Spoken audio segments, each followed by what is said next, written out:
Wah, kita sering merasa aman. Kita merasa negara kita damai, bersahabat dengan semua bangsa, dan menganut politik bebas aktif.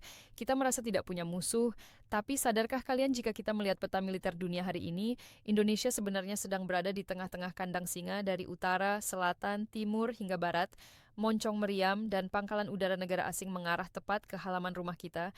Inilah yang disebut strategy encirclement atau pengepungan. Di video ini boleh tahu akan mengajakmu terbang mengelilingi perbatasan Indonesia. Kita akan mengaudit satu persatu pangkalan asing yang mengepung kita. Siapkan camilan kalian karena fakta yang akan kalian lihat mungkin akan membuat tidur kalian tidak nyenyak malam ini. Sebelum mulai jangan lupa like, share, dan subscribe. Kita mulai bedah dari utara. Di sini suhu geopolitik sedang mendidih. Filipina baru saja memberikan akses 4 pangkalan militer baru kepada Amerika Serikat. Perhatikan lokasinya. Pangkalan Cemilo, Osias, dan Lalau letaknya di ujung utara Luzon. Jaraknya ke Taiwan cuma 400 km. Bagi jet tempur F-35 Amerika itu cuma butuh waktu 15 menit terbang. Ini bukti nyata Filipina sedang disiapkan jadi landasan pacu Amerika untuk perang melawan Cina. Tapi jangan salah, ada satu pangkalan lagi di Pulau Balabak. Ini yang bahaya buat kita, jaraknya cuma selemparan batu dari Sabah dan Kalimantan Utara. Jika Amerika menaruh radar di sini, mereka bisa mengintip ruang tamu kita di IKR. Di seberangnya, Sangga tidak tinggal diam. Tiongkok telah menyulap terumbu karang mati menjadi The Great Wall of Sand. 3 pulau buatan raksasa Subi, Mischief Dawn, Fury Cross. Ini bukan pulau wisata, ini adalah pangkalan militer full set. Mereka punya landasan pacu 3K yang bisa didarati pesawat pengebom H-angka.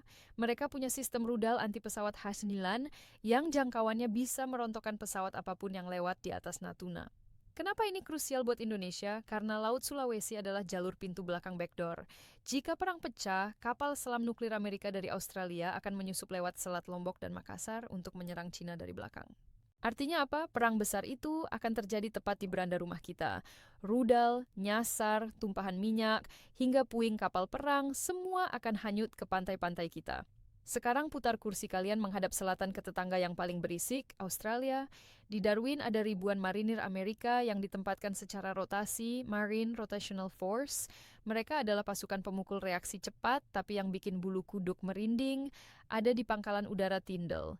Citra satelit terbaru membuktikan Amerika sedang memperluas apron bandara ini. Tujuannya satu, menampung unit pesawat pengebom nuklir B-52 Stratofortress. Pesawat ini adalah kiamat terbang. Dari Tyndall B-52 bisa mencapai Jakarta kurang dari 2 jam, menjatuhkan muatan dan pulang lagi tanpa perlu isi bensin. Seluruh Pulau Jawa ada dalam jangkauan bom mereka. Belum cukup. Lihat 2 pulau kecil ini. Christmas Island jaraknya lebih dekat ke Jakarta daripada Jakarta ke Bali. Dan Coco Islands, pulau terpencil di Samudra Hindia. Australia menginvestasikan ratusan juta dolar untuk merenovasi landasan di Cocos. Ini akan jadi sarang bagi P-8 Poseidon, pesawat pemburu kapal selam tercanggih di dunia. Dengan pangkalan di Cocos, mereka bisa memblokir akses ke Samudra Hindia. Setiap kapal selam TNI AL yang keluar dari Selat Sunda pasti ketahuan. Mereka memasang CCTV bawah air di halaman belakang rumah kita. Ditambah lagi Aliansi AUKUS Australia akan punya kapal selam nuklir. Bedanya dengan kapal selam diesel biasa, kapal nuklir bisa menyelam berbulan-bulan. Mereka bisa nongkrong diam-diam di selat-selat dalam Indonesia tanpa pernah kita sadari.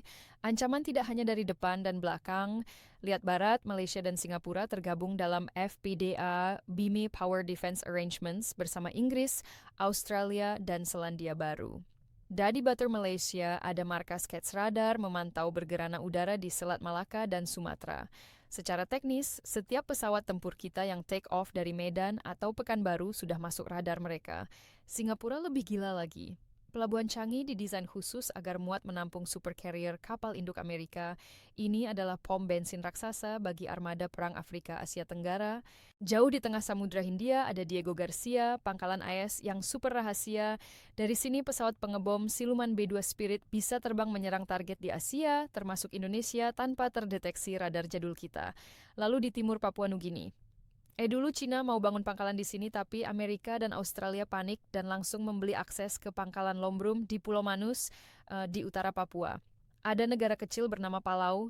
Amerika baru saja memasang radar raksasa C di sana. Radar ini bisa melihat apapun yang terbang di atas Papua dan Maluku. Kita benar-benar telanjang di mata radar mereka. Menghadapi kepungan cincin besi ini, TNI tidak bodoh. Kita sadar kita tidak mungkin menang adu jumlah kapal induk lawan Amerika atau Cina. Itu bunuh diri. Doktrin kita berubah menjadi porcupine strategy, strategi landak. Tujuannya bukan untuk memusnahkan musuh, tapi membuat musuh berdarah-darah dan rugi besar jika berani masuk. Kita perbanyak KCR kapal cepat rudal. Kecil, gesit, susah dideteksi radar, tapi bawa rudal mematikan. Ini adalah bambu runcing versi modern. Secondly, sungat kapal besar bisa tenggelam. Dan pertahanan terakhir adalah Sishan Kamrata, perang semesta. Jika musuh berhasil mendarat, mereka tidak hanya melawan tentara, tapi 210 juta rakyat Indonesia. Sejarah Vietnam dan Afghanistan membuktikan negara adidaya pun kalah kalau lawan rakyat yang nekat, kita dikepung. Itu fakta.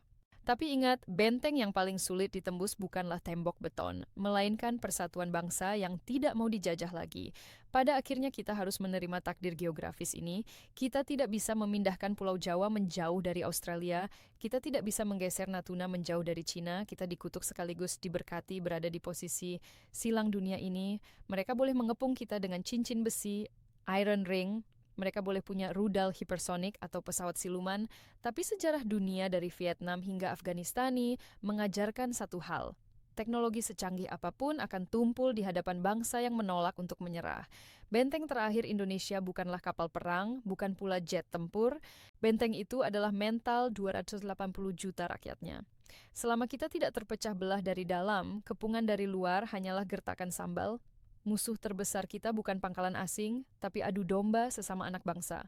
Sekarang saya kembalikan pertanyaan ini ke kalian.